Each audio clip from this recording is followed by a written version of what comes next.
In this morning's edition of A Veteran's Voice, we take to the skies over Europe during World War II. Keith Bratton, a pilot of a B-24 Liberator bomber, helped to deliver a crushing blow to Germany's war machine. It was the beginning of a flight career that began with planes and ended with missiles.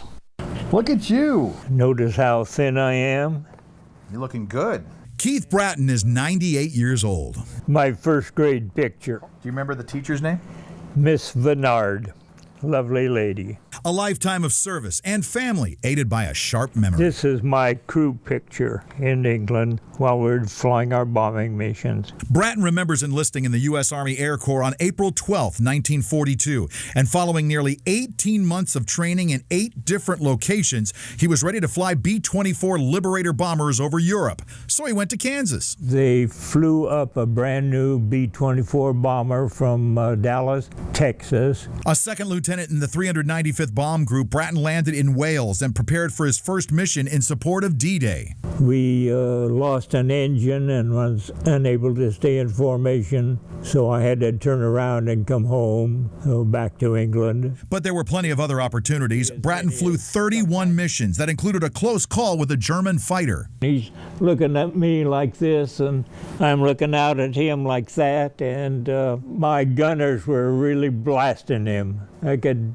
see the knocking chunks off of his engine. Hundreds of bombers would fill the skies in the late stages of the war, and so would the anti-aircraft fire. Pop, pop, pop.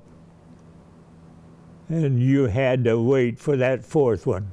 Pop. Keith would eventually return home, became a flight instructor, and got married to his first wife, Babs. But soon after, the military came calling again, asking him to fly in another war. So off I go to Japan, flew into Korea with my transport carrying whatever needed to be carried. When his service in the 61st Transport Carrier Group ended, he stepped up to the C-124. Great big things.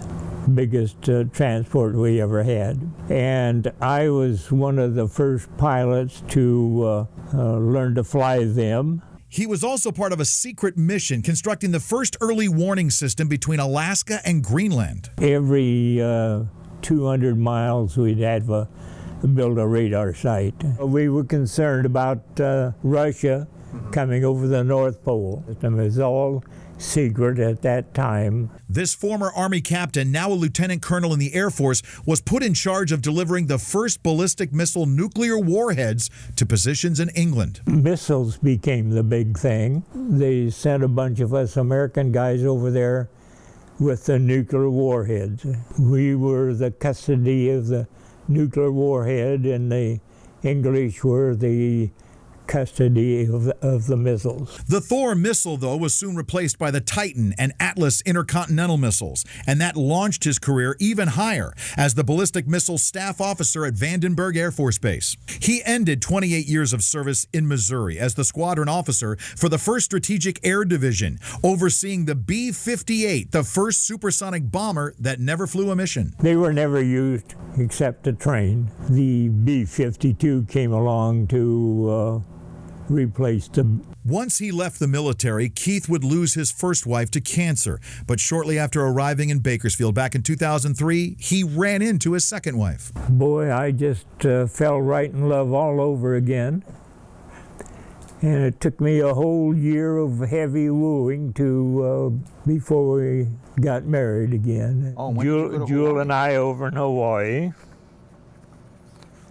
Did you ever land there when you were flying at all? Many times. Did you? I hated the place.